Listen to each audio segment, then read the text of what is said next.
Mientras cantando las alabanzas que he recibido mucha gracia de Dios porque son temas que yo iba a predicar igual.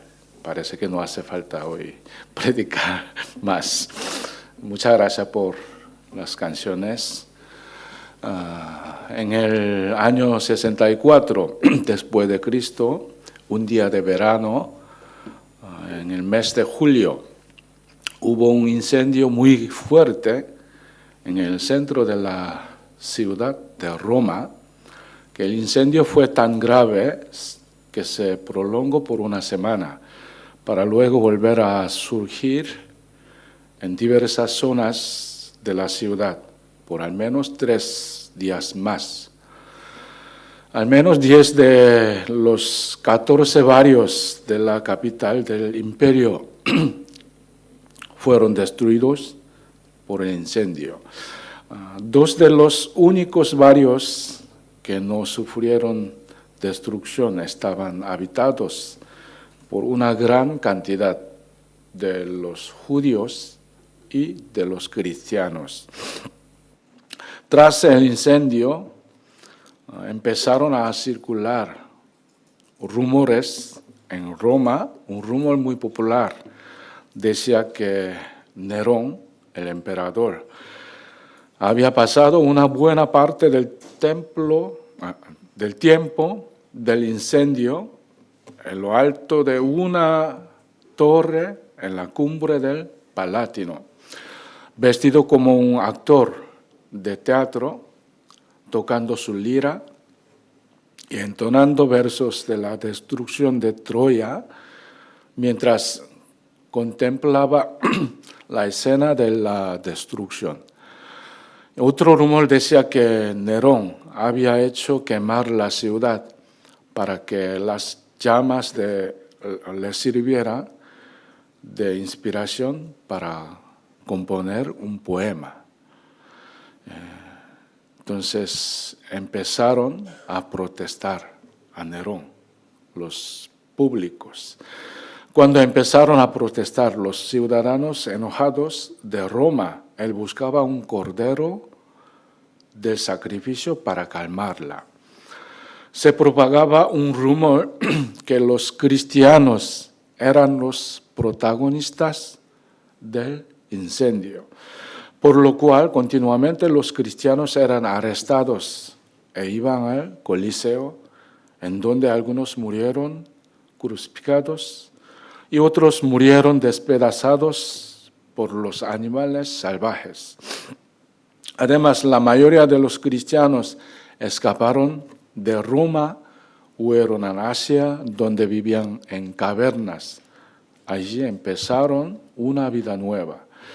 En ese tiempo, Pedro escribió una carta para los cristianos expatriados, la cual es el libro de Primera de Pedro, que ahora nosotros tenemos. En su carta, entre los nombres de la ciudad sale la ciudad de Capadocia. Esta ciudad hoy en día está ubicada en Turquía, que está formada totalmente por gigantes cuevas de piedras, en donde pensamos que los cristianos expatriados empezaron a vivir en comunidad para evitar la persecución del emperador Nerón. En el texto que hemos leído, el versículo 3, se presenta una palabra la cual tenemos que prestar atención. Es una esperanza viva. A través de esta palabra, Pedro convence a los cristianos que abandonaron todo y que se dispersaron por Asia, quienes aún tenían la razón absoluta de vivir con esperanza. Además, como Pedro escribió la carta para los cristianos en ese periodo, asimismo nos está proclamando a nosotros que tenemos la razón absoluta para vivir con esperanza hoy en día.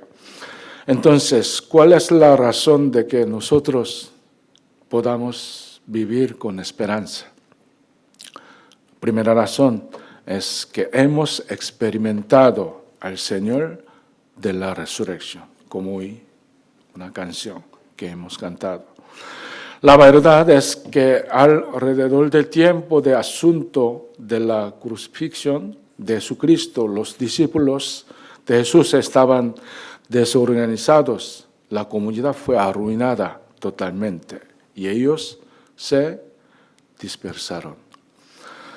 Luego, cuando Jesús murió en la cruz, a quien ellos creían como el Mesías, en ese momento ellos abandonaron y se resignaron a todo. El mayor número de ellos regresó a su lugar natal.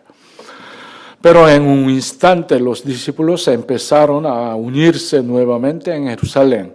Luego nació una nueva congregación que evangelizaba al mundo con sus vidas.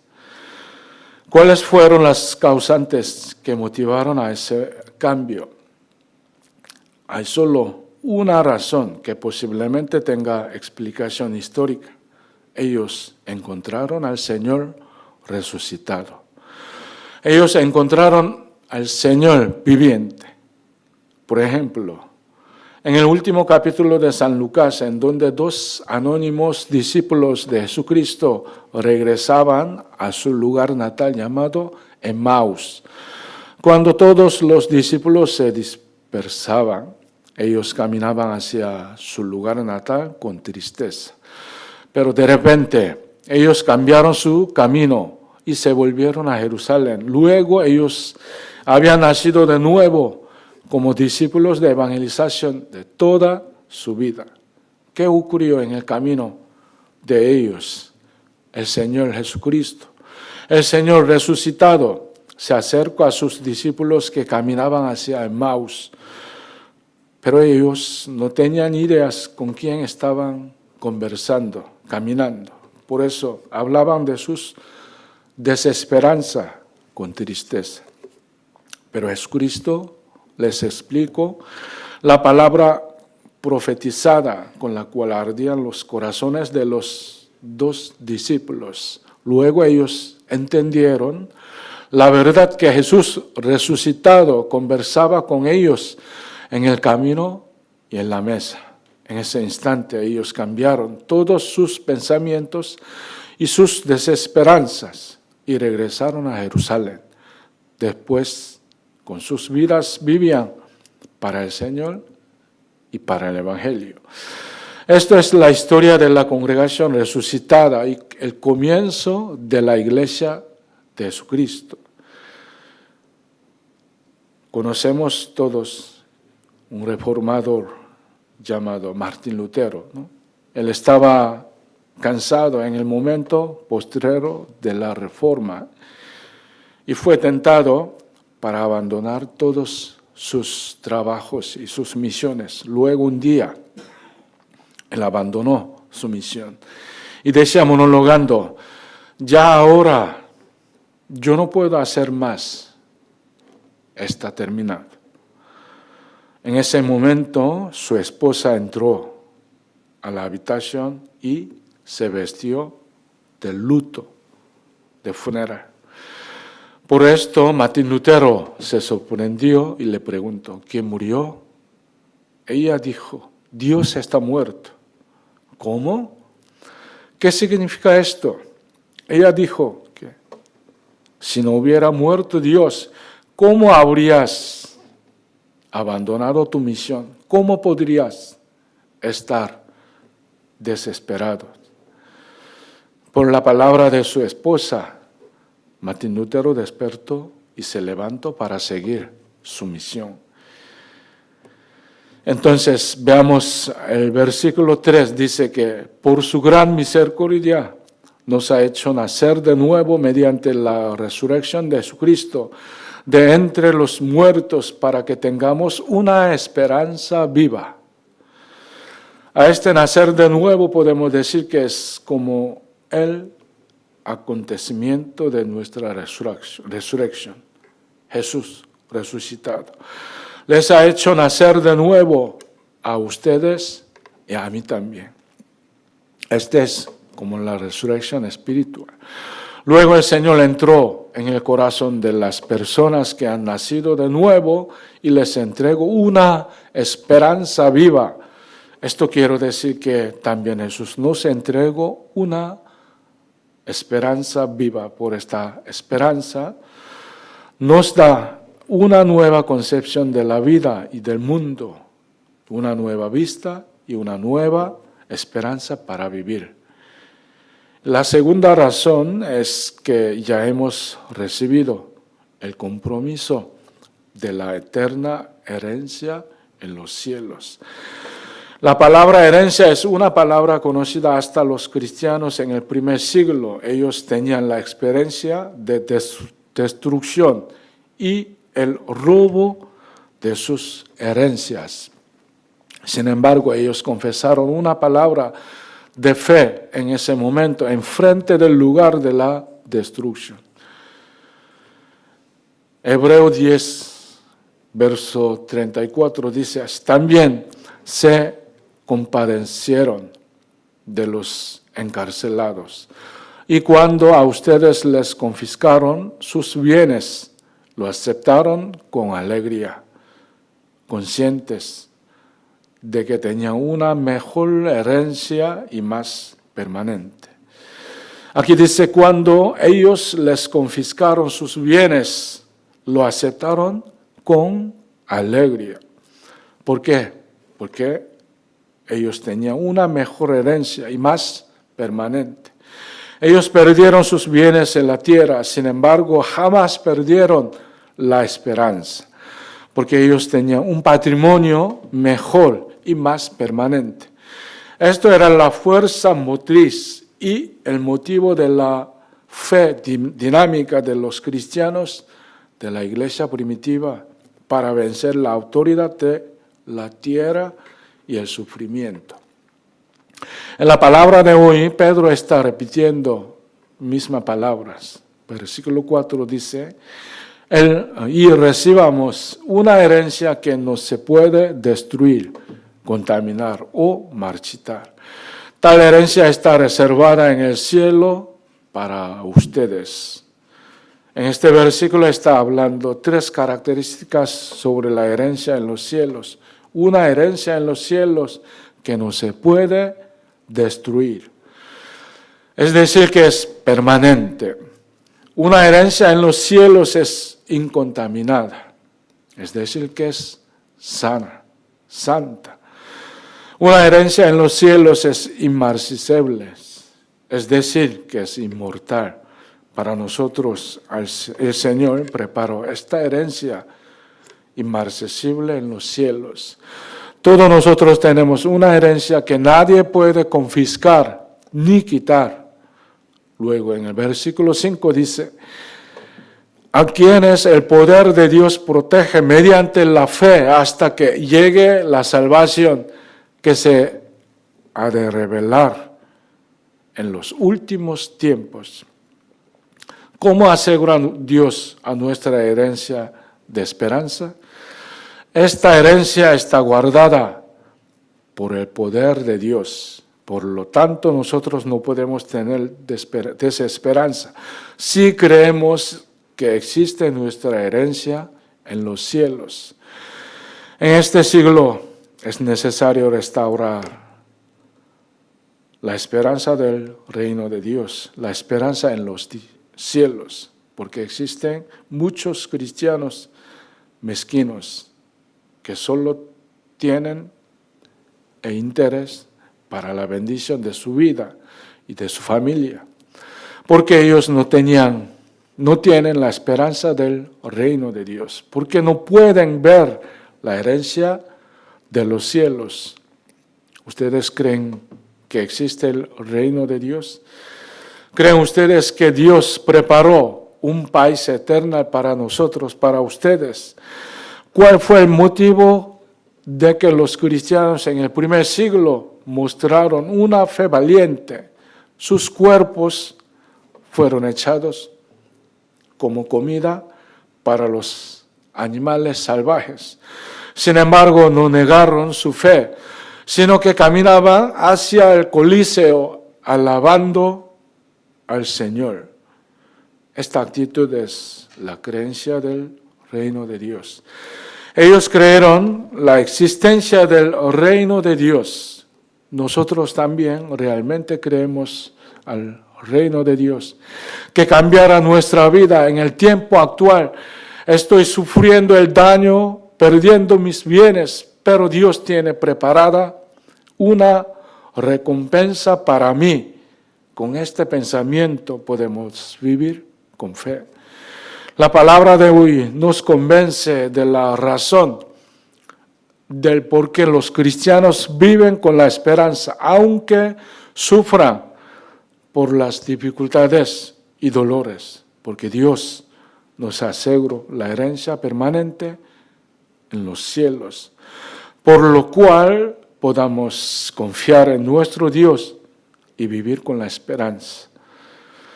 Entonces, ¿cuál es la otra razón de que nosotros podemos vivir con esperanza? La tercera razón es que a través de la prueba de hoy nos entrega la ventaja de fe.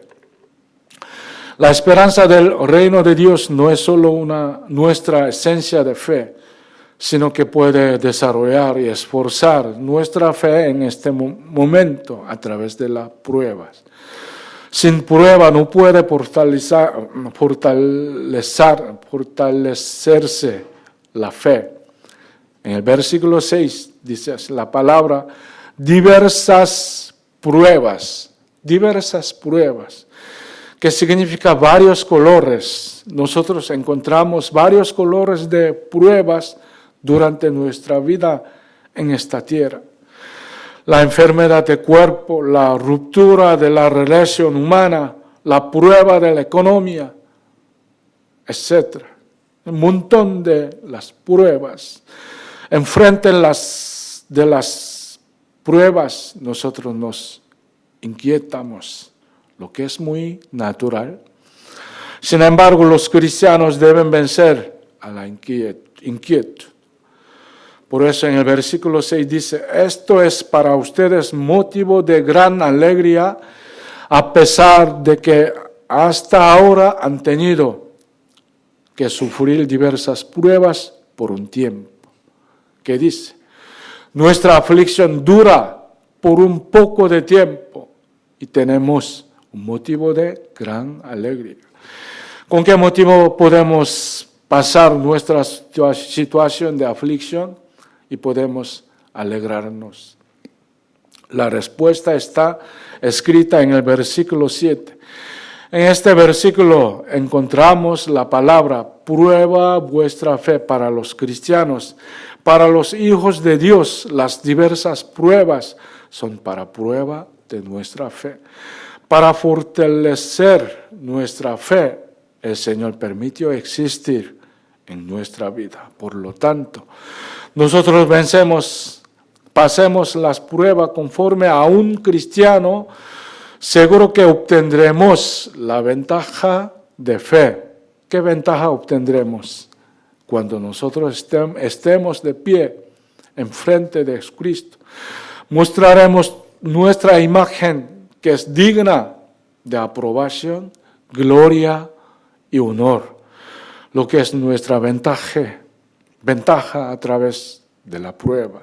Hermanas, hermanos, las oscuridades y las tinieblas nos rodean. Sin embargo, en nuestro corazón tenemos una esperanza inmarcesible, tenemos una esperanza inmovida.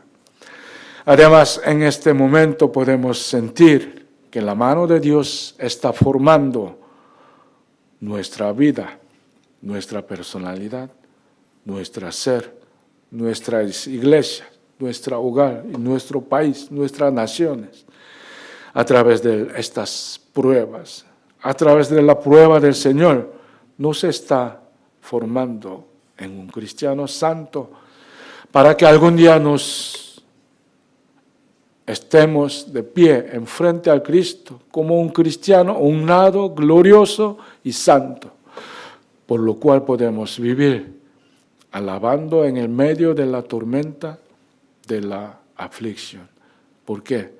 Nosotros tenemos la razón absoluta para vivir con la esperanza viva en este mundo, en cualquier situación. Hemos experimentado al Señor de la resurrección. Ya hemos recibido el compromiso de la eterna herencia en los cielos. Además, a través de la prueba de hoy, el Señor nos entregará la ventaja de fe. Que Dios le bendiga. Oremos. Señor, te damos gracias por tu palabra, por recordarnos la gran gloria que has derramado sobre nosotros, extranjeros, dispersos en este mundo. Aunque somos débiles y faltos, confiamos en que nos has escogido, protegido, dado una esperanza inmutable. Señor, fortalece nuestra fe para que no se tambale en medio de las pruebas. Purifícanos a través de las dificultades. Haz que crezcamos en santidad. Aunque vivimos como peregrinos en esta tierra, ayúdanos a caminar con gozo y gratitud, mirando hacia la herencia celestial que nos ha permitido. Oramos en el nombre de Jesucristo. Amén.